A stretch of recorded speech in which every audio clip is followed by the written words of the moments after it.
disponibilizado. E estamos iniciando essa primeira aula como preparatório para o BFEP. Então, nesse período de férias, a gente vai ficar fazendo isso online. E depois a gente vai fazer presencial. Conversando com a professora Bruna, que também está participando junto comigo, ela disse que ela não está muito afim de fazer essa parte online, não. Ela prefere mais o presencial, mas nas férias. Pela enquete lá que a gente viu, ficou um pouco difícil do pessoal poder. Então, essa parte online, assim, nas férias, eu vou dar prioridade à divisão que a gente fez, que coube a mim, que é a parte de mecânica e metade do assunto do primeiro e do segundo ano, e a ela caberá o assunto do terceiro ano e a outra metade do assunto do segundo. Como eu já indiquei lá no grupo, são 2 níveis. O nível B é para alunos da primeira e segunda série e tem assuntos da primeira e segunda série.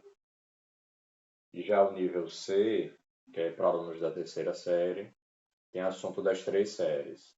Então, quando lá à frente, Bruna for dar aulas dos assuntos de terceira série, aí será só com os alunos da terceira série. Mas aí vai ser mais futuramente. A gente não precisa se preocupar com isso agora não. Tá bom? Bom, eu vou tentar organizar por assunto, começando de cinemática, entrando em dinâmica, leis de Newton, trabalho, energia, hidrostática, e com isso fechar o primeiro ano. É claro que não vai dar tempo de fazer tudo hoje, a gente marca outras aulas lá no nosso grupo do WhatsApp, tá bem?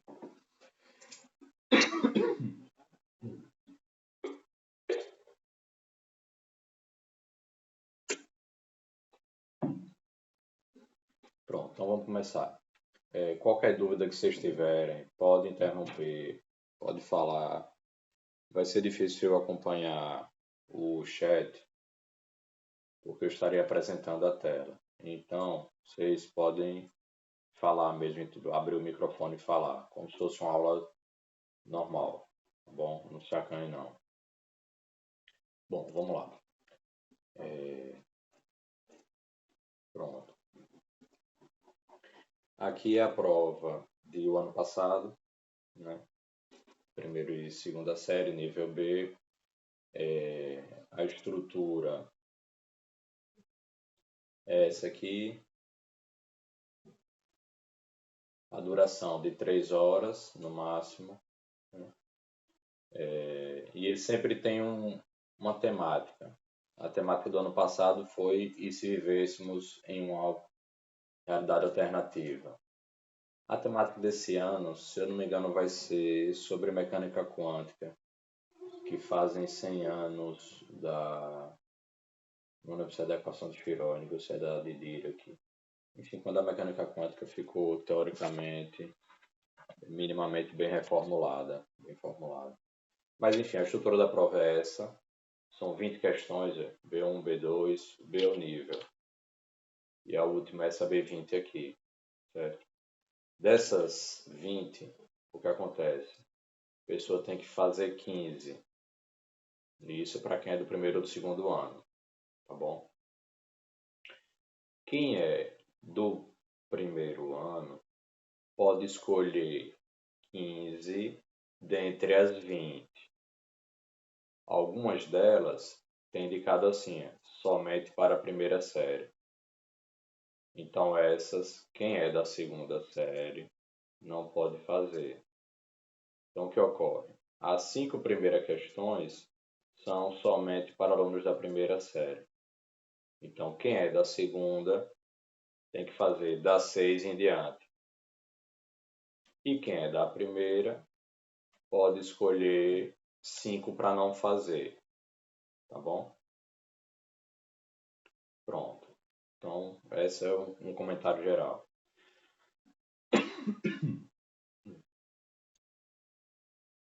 Pronto. Então, pensando em começar com cinemática e afins, eu vou começar com essa B3 aqui. Lembrando que a temática dessa prova foi realidade alternativa.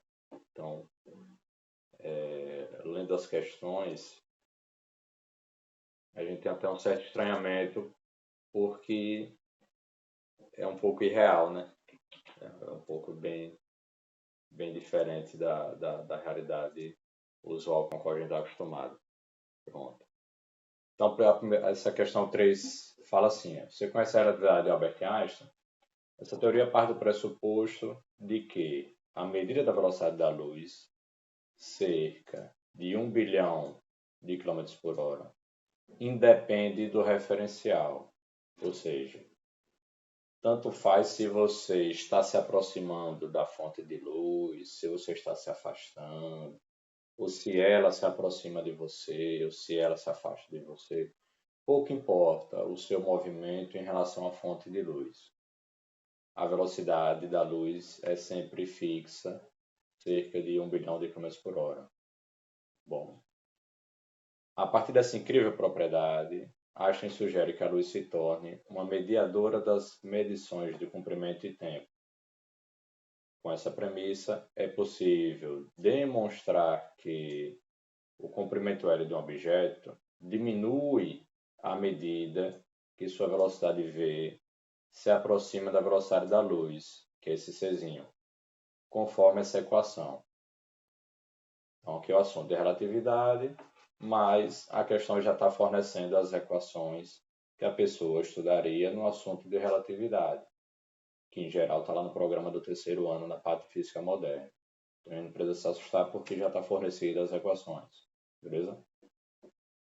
Nela, ou seja, nessa equação aí, o símbolo L0 é o comprimento do objeto quando medido em repouso.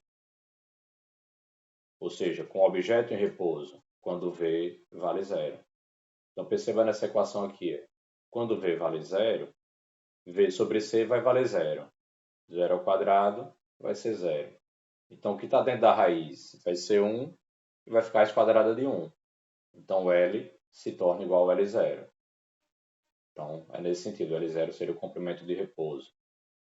Como na nossa realidade a luz é muito mais rápida que os meios de transporte, não testemunhamos situações do cotidiano cuja contração relativística do comprimento seja significativa. Então, qual é a ideia? Você pega, sei lá, um avião, um caça supersônico, a velocidade vai ser de 1.000 e poucos, 1.000, 1.300 por aí, quilômetros por hora, que é bem menor do que 1 bilhão de quilômetros por hora.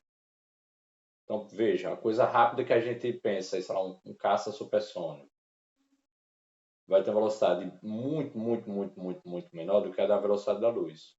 Então, esse V sobre C vai ficar um carinha muito pequenininho, vai ficar tipo 0,00000 alguém. Então, quem está dentro da raiz vai ficar do tipo 0,999999, vai ser quase 1.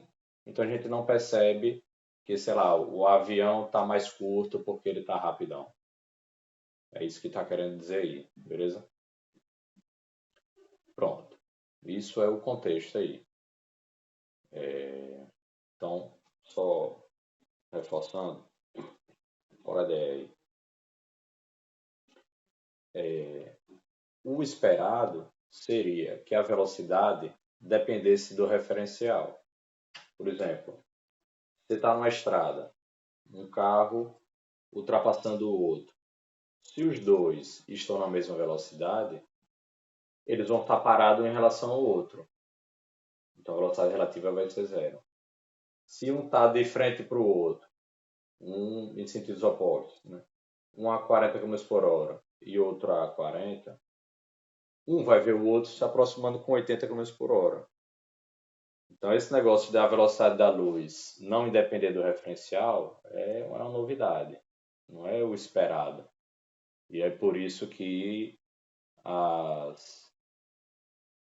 as conclusões, as consequências da relatividade especial são tão estranhas, como essa do comprimento diminuir com a velocidade, que é a contração das distâncias, e o tempo dilatar com a velocidade. Então, também tem um negócio desse com o tempo. Se o objeto, se ele tem um relógio em movimento com velocidade bem grande, o tempo passa mais devagar.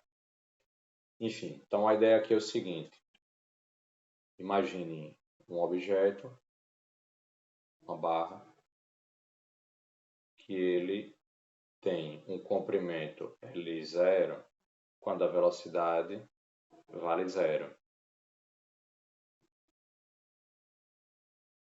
Aí você coloca isso numa nave, e aí nessa nave o objeto vai ter um comprimento L e ele terá uma velocidade V em relação a você aqui no chão, por exemplo, certo? Então você verá essa barra com um novo comprimento, que é dado por aquela equação lá, o L0 vezes a raiz quadrada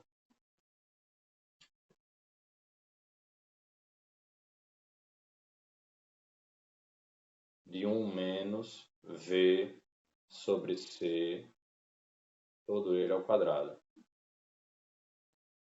Pronto. Onde C é a velocidade da luz e V é essa velocidade do objeto em relação a você. O contexto é esse. Aí vamos para a questão em si. Em uma realidade alternativa, a luz tem uma velocidade bem menor. Então imagine que a velocidade da luz fosse bem menor. Se isso acontecesse, a gente perceberia esse fenômeno relativístico no cotidiano, fazendo com que o comprimento de um carro assuma um valor de 4 metros quando em repouso e de 3,2 metros, ou seja, menor, quando a 300 km por hora. Qual o valor da velocidade da luz nessa realidade alternativa? Então a ideia é o seguinte: você vai assumir que essa equação é verdadeira da mesma forma. Agora, o C é que tem um novo valor. É aí que está a realidade alternativa. Não é na equação, é no valor que o C assume. Beleza? Pronto. Então vamos lá. Quais foram os dados? Essa equação, que é válida, um L0 de 4 metros,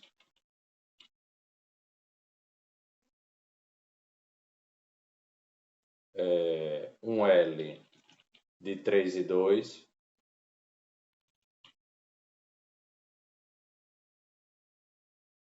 né, 3 metros e 2 décimos de metro, quando a velocidade vale esses 300 aí.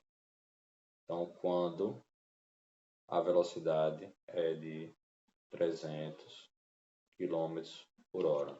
A letra está muito ruim ou pouco ruim? E aí pergunta qual o valor de C. Pronto. Então vamos lá. Deu para entender o contexto?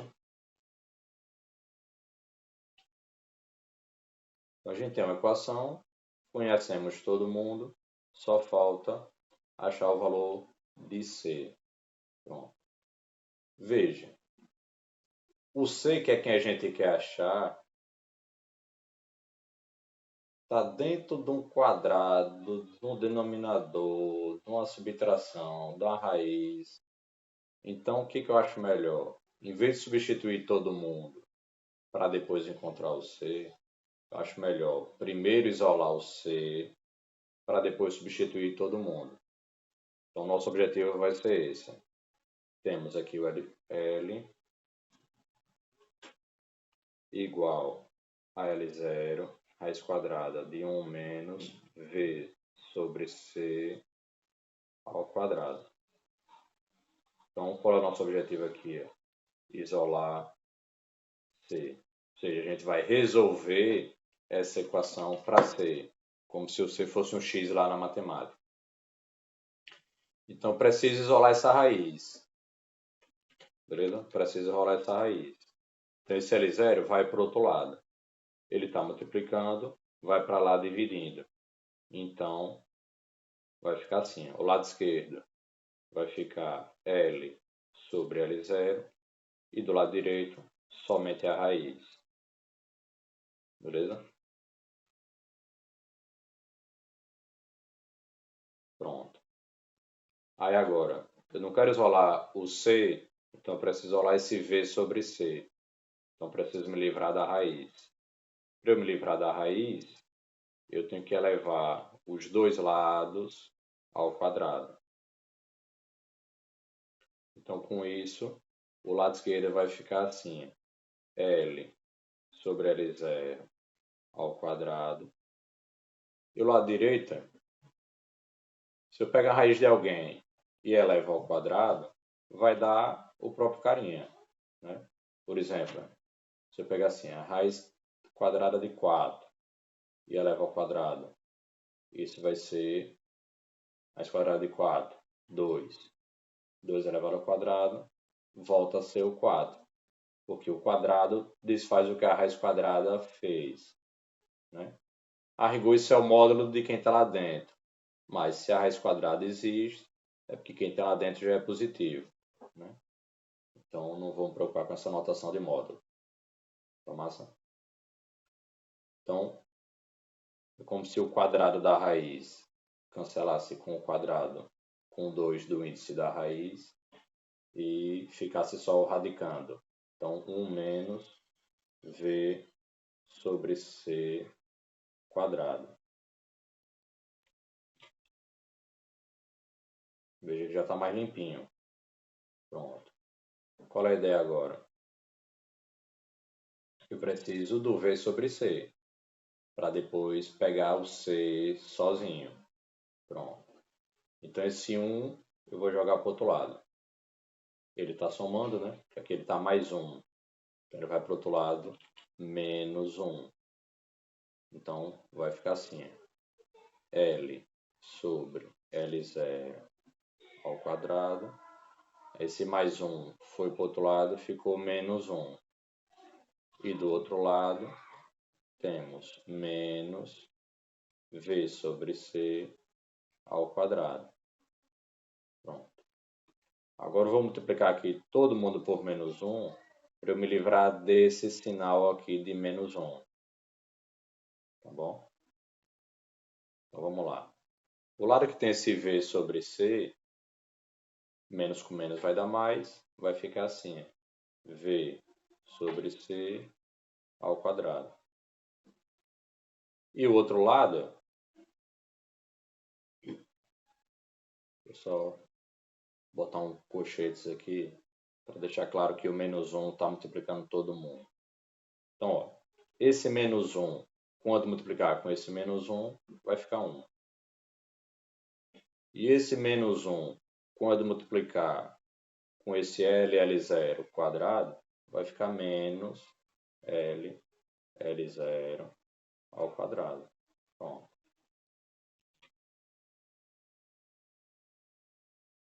Tá massa. Veja, quem a gente quer é o C, tá bom? Então, ele está no denominador.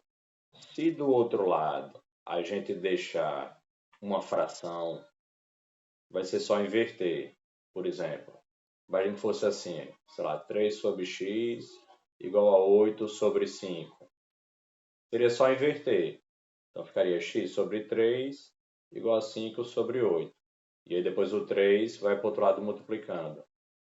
Então, é interessante a gente reescrever esse outro lado como uma fração só.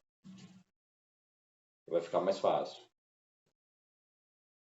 Então, o lado esquerdo aqui eu vou repetir.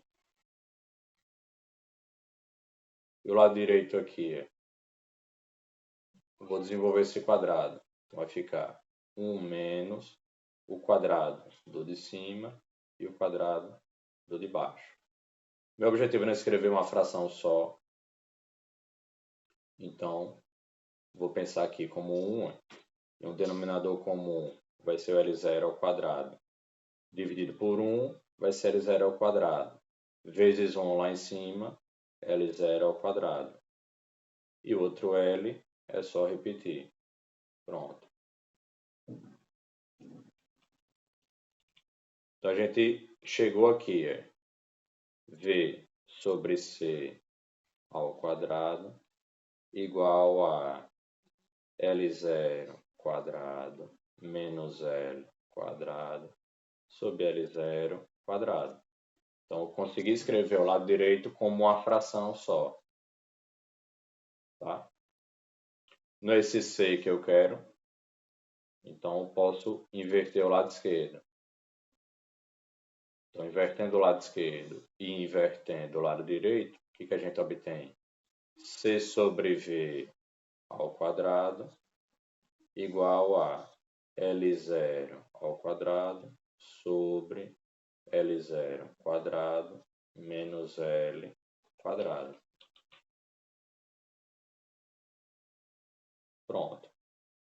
Não é o C que a gente quer, então vamos livrar desse quadrado aqui. Como que eu faço isso? Tirando a raiz quadrada dos dois lados.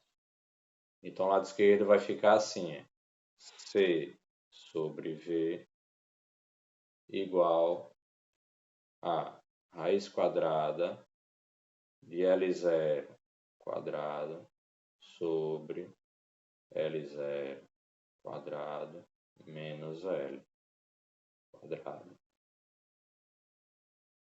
Pronto. É o C que a gente quer. Esse V vai para o outro lado, multiplicando. Então, o C será V vezes essa raiz aí, L0 quadrado sobre L0 quadrado menos L quadrado. Pronto. Então, a gente isolou o C. Né? Então, o C que a gente quer, o V, o L0 e o L a gente tem. Qual o próximo passo?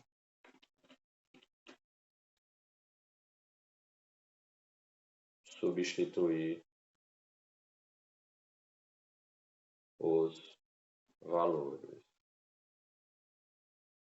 Então, quais eram mesmo? L0 era 4 metros e o L 3,2, 3 metros e 2 décimos de metro. E o V era quanto mesmo? Aqui é 300. Estão acompanhando aí, galera? Todo mundo calado.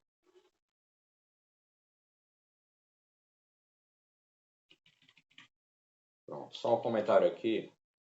Veja a raiz. O numerador é um L0 ao quadrado, então vai vir metro ao quadrado. Mas o denominador, o L0 ao quadrado vai dar metro quadrado, L quadrado vai dar metro ao quadrado. Então, o que está aqui na raiz, o numerador é metro quadrado, o denominador também. Vão cancelar. Então, o que está aqui na raiz não tem unidade. De modo que o C vai vir com a mesma unidade do V. Então, o C já vai vir aqui em km por hora.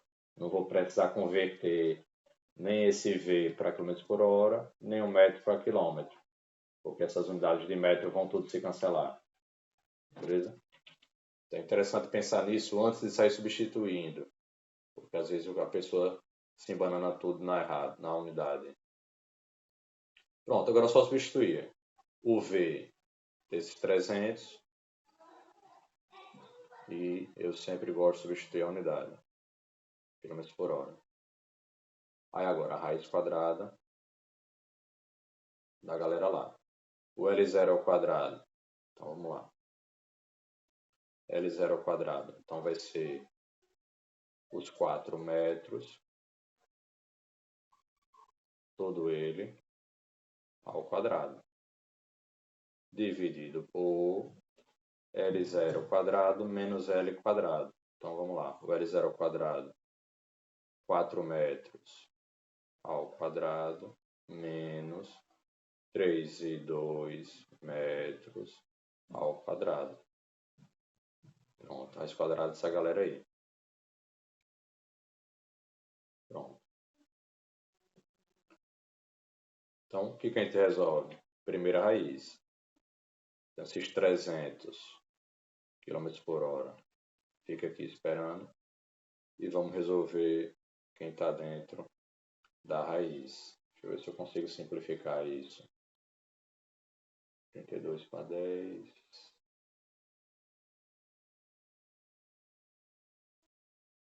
Tá. Eu acho que se a gente trabalhar aqui com frações, vai ficar mais fácil. Ó, acompanhe. Então, 3,2 ao quadrado. É 32 para 10, é 16 para 5. Só que está ao quadrado. Então, vamos lá. Que eu já me livro disso é um pendenciamento. Então, vamos lá. 4 ao quadrado, 16 e a unidade, metro quadrado. É aqui, 4 ao quadrado, 16 metro quadrado. Menos. Esse 3,2 foi 16 para 5. Só que ele está ao quadrado. Então, quadrado aqui, metro quadrado. Pronto, vamos corrigir logo isso. Esse é maior. Então aqui completa com 1. Vai ficar os 300 km por hora. E agora bora lá. Raiz quadrada aqui dessa galerona. Então embaixo vai ficar assim. O denominador vai ser 25. 25 ao quadrado é 25. Então 25 dividido por 1, 25. Vezes 16, vai ficar aqui. 25 vezes 16. E do outro lado, 16 ao quadrado. A unidade, metro quadrado. O numerador, os 16 metro quadrado. Bom, esse metro quadrado cancela. Agora vamos trabalhar esses números aí. Vacilo da coisa. Quilômetros por hora. Então vamos lá. Então, vamos trabalhar esse denominador. Pode organizar assim isso. Em cima está os 16. Beleza? Ó, presta atenção aqui. Como que está esse carinho dentro da raiz? Está assim. 16 dividido por uma fração. Sei lá. A sobre B. Então aqui é uma fração de fração. Né? Então completa com 1, vai ficar 16 vezes o de baixo de todos. Vai ficar assim, 16 vezes o de baixo de todo, dividido por A vezes 1. Então, no nosso caso, o de baixo de todos é esse 25. Vai ficar 16 vezes 25. E aqui, o A vezes 1. O A é essa subtração aí. 25 vezes 16 menos 16 ao quadrado. Bom, esse 16 ao quadrado é 16 vezes 16. Então, a gente já consegue simplificar. Esse 16 a gente pode botar em evidência, como se fosse assim, 25x menos 16x. Então, aqui fora vai ficar 300 km por hora. E vai ficar raiz quadrada de... Em cima, vou manter 16 vezes 25. E embaixo, vou botar esse 16 em evidência. Então, do primeiro vai vir um 25 e do segundo vai vir um 16. 16 vezes 25 está aqui e 16 vezes 16 está aqui. Então, está tudo certo. Aí, esse 16 com esse cancela.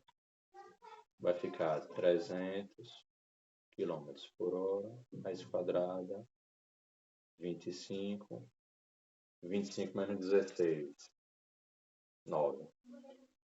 Olha como ficou redondinho. Para, que vacilo que eu tinha dado. O vacilo da P. Tô redondinho agora. 300 km por hora. Raiz quadrada de 25 é 5. Raiz quadrada de 9, 3. Olha. E aquela complicação toda que eu fiz. 300 para 3 vai dar 100. 100 vezes 5 km por hora. Então, 100 vezes 5, 500. 500 km por hora. Esse é o C. Redondinho. É o item B. Item B bonitinho. Desconsiderando a influência do ar, os corpos abandonados, ou seja, você pegar um objeto e soltar, você pegar uma borracha aí, uma caneta aí e soltar, ela vai caindo. Né? Parte do repouso adquire uma aceleração, que é a aceleração da gravidade. Esse G aqui de aproximadamente 10 metros por segundo ao quadrado. Na superfície da Terra, é uns 9,8 por aí, metros por segundo ao quadrado. Em geral, a gente arredondeia isso para 10, para ficar mais fácil fazer as contas.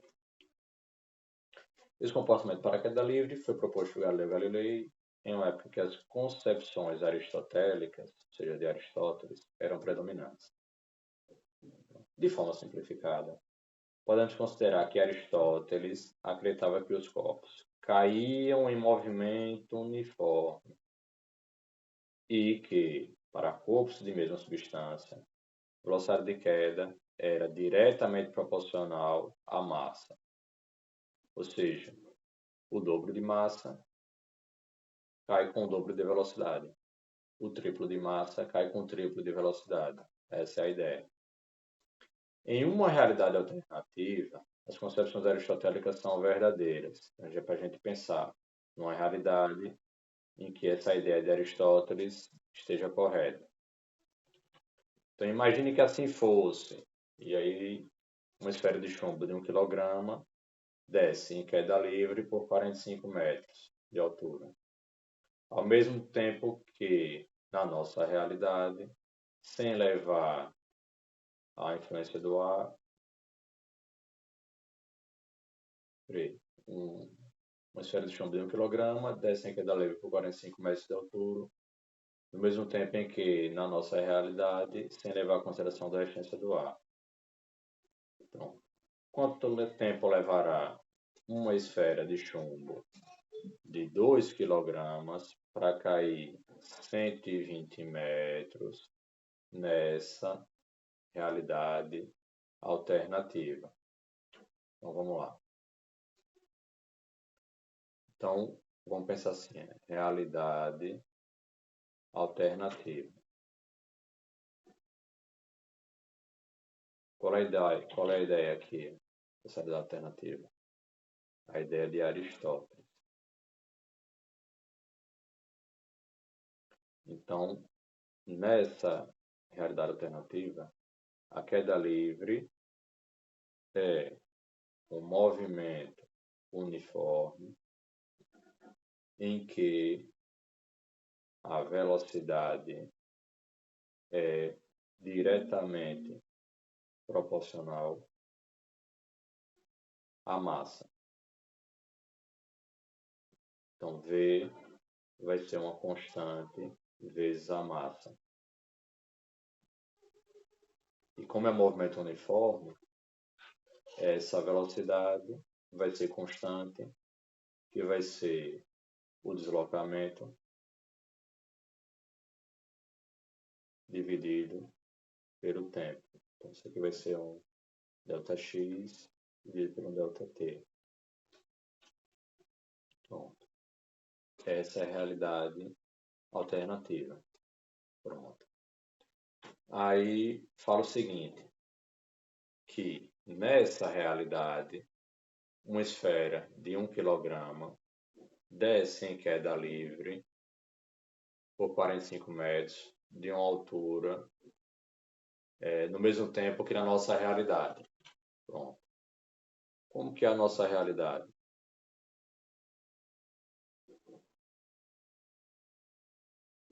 A nossa realidade é assim, a queda livre, ou seja, sem resistência do ar, é um movimento com aceleração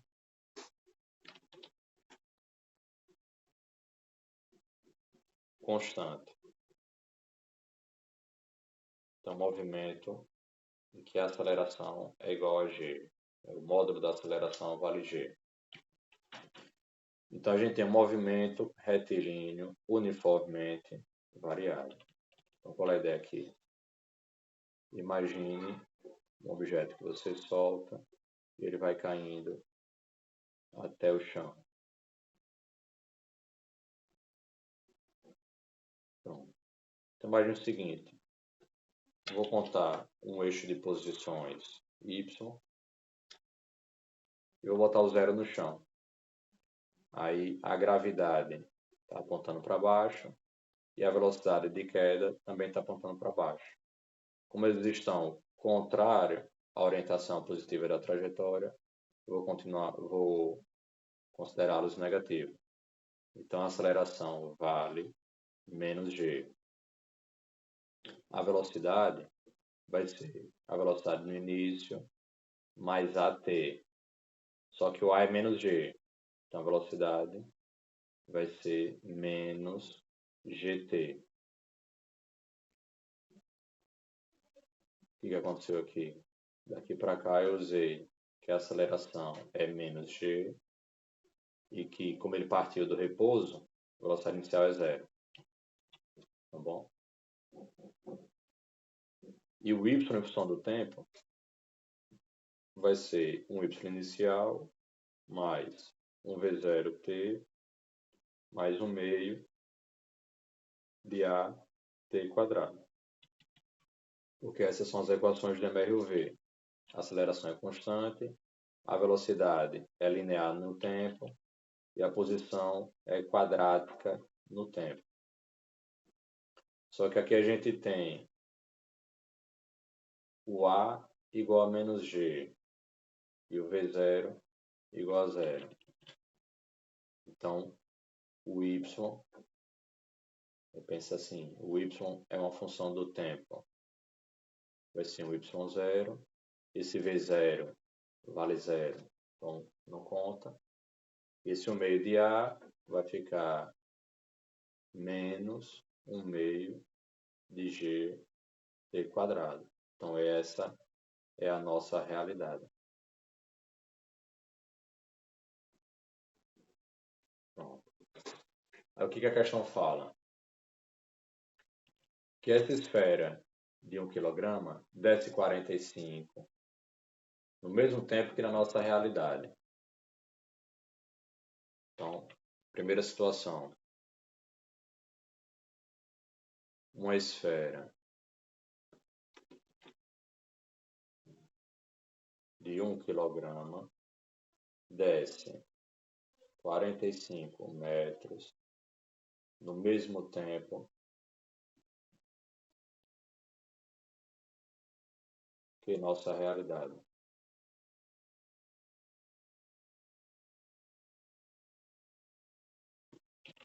Então, vamos pensar nossa realidade. Então, está aqui a esfera, e ela desce.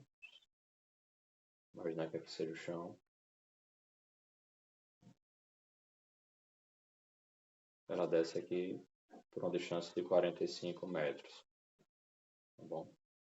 Em um tempo, vou chamar assim, tempo de queda, que é o que a gente quer saber. Então, vamos seguir a mesma ideia. Vou pensar um eixo de posições, vou chamar de y, crescendo para cima, e o zero aqui embaixo. Aí, nesse caso, a aceleração vai ser o g, que a gente vai contar negativo.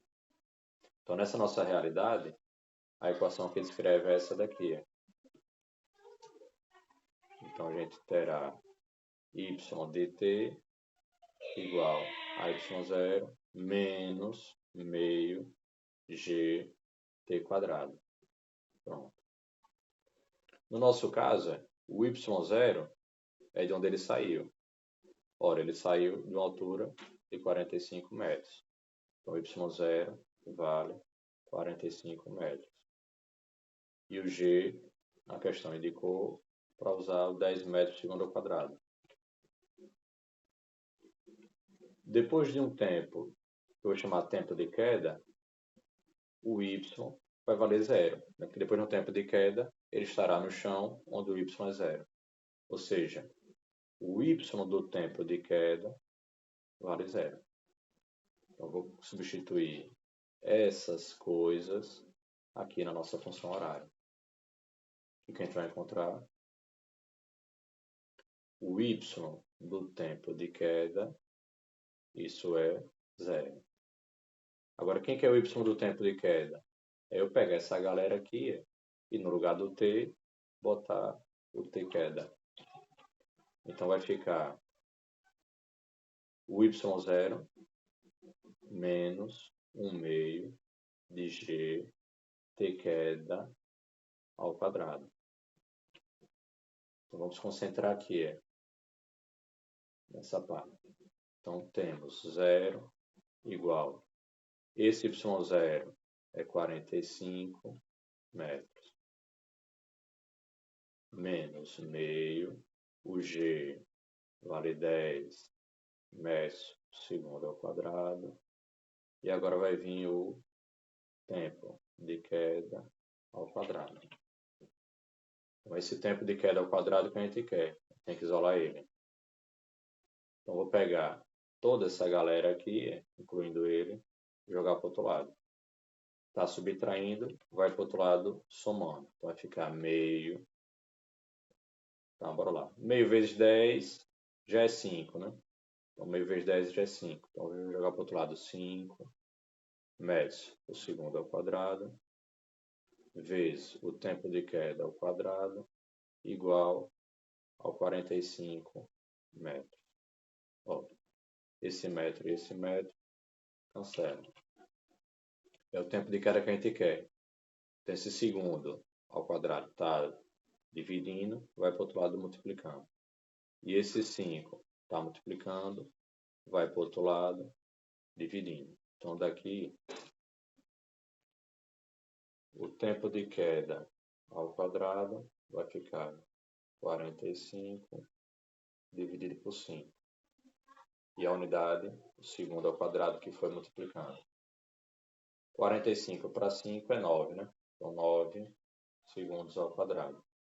Então, o tempo de queda vai ser a raiz quadrada de 9 segundos ao quadrado, que é igual a 3 segundos. Pronto. Então, o tempo de queda é 3 segundos. Pronto. Então, nessa situação 1, a esfera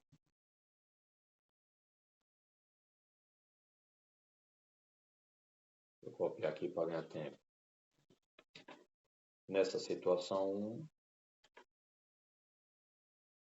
a esfera de 1 kg desce 45 metros em 3 segundos. Então, em uma realidade alternativa, as concepções aristotélicas são verdadeiras e uma esfera de chumbo de 1 kg desce em queda livre 45 metros nesses 3 segundos. Quanto tempo levará uma esfera de chumbo de 2 kg para cair 120 metros nessa realidade alternativa? Então, isso é o que eu vou chamar de situação 2. Tá bom? Então, situação 2. Uma esfera de chumbo. Deixa eu ler melhorzinho. Uma esfera de chumbo de 2 kg desce 120 metros em quanto tempo? Na realidade aristotélica.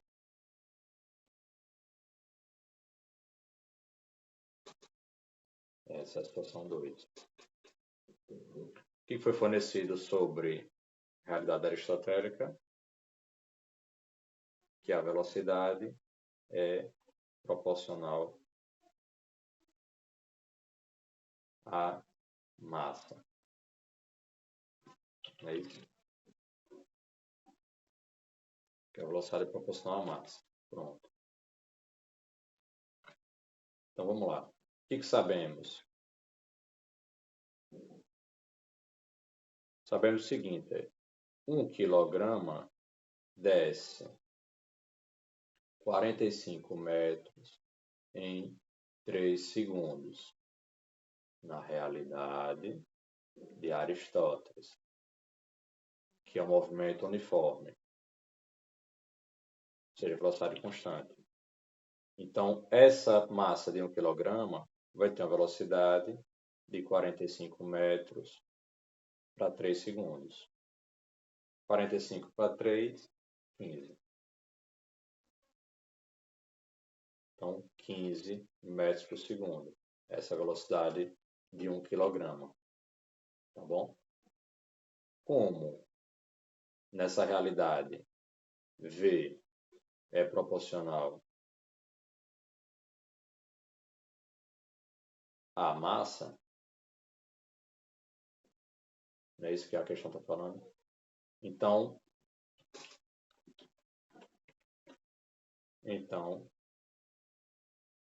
a esfera de 2 quilogramas cairá com velocidade constante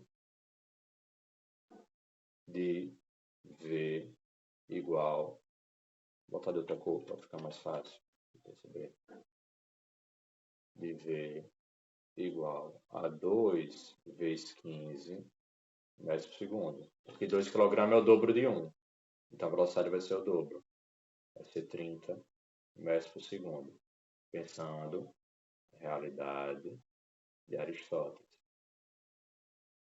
Tá bom? Então, qual é o problema agora? O problema agora é o seguinte: a gente tem 120 metros com a velocidade de 30 metros por segundo. A gente quer saber quanto tempo leva. Então, como é um movimento uniforme, a velocidade é constante.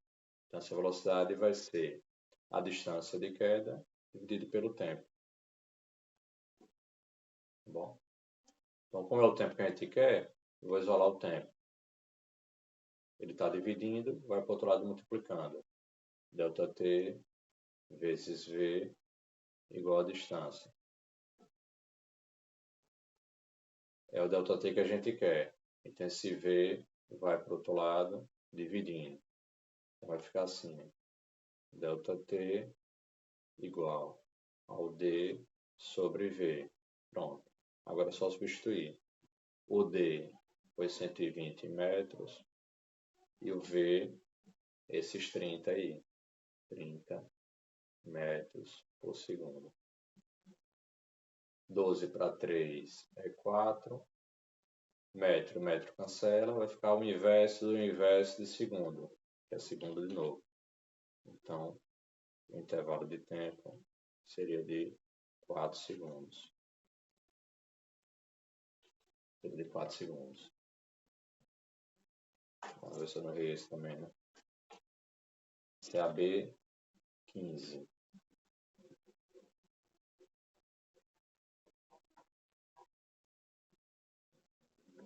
B15. Então, aparentemente foi esse item D. Né? Pelo menos tá aí o item. Agora lá no gabarito. D15, item D. Então, esse daqui deu certo.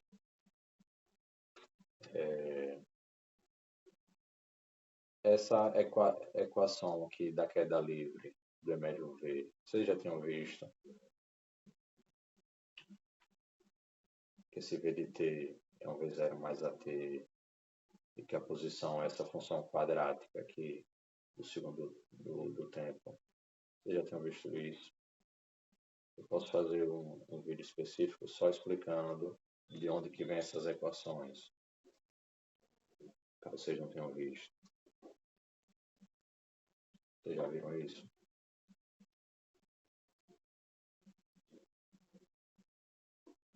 Oi.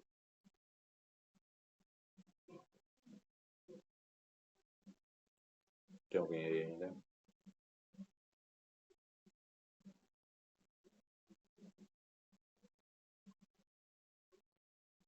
Vocês já tinham visto isso? Tá. Se quiser, pronto, beleza. Tá. Se alguém quiser, eu posso fazer um vídeo gravando de onde que vem isso. Mas tem no repetir difícil do primeiro ano sempre tem. Tá. 10h20, o pessoal já deve estar cansado. Eu também. Peço desculpa por ter demorado tanto naquela primeira. Né, me passei ali, estava na pressa de tentar resolver o máximo de questões possível e me passei. Certo? Mas, enfim, corrigi. E aí lá no grupo a gente marca a próxima aula e na próxima eu estarei mais atento para não fazer esse tipo de erro e atrasar e cansar tanto. Então, obrigado aí, até a próxima. Alguém quer perguntar alguma coisa, fazer algum comentário?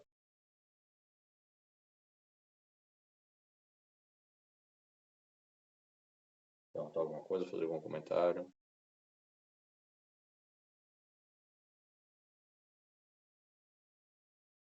Bom, então, até a próxima. Muito obrigado por ter vindo.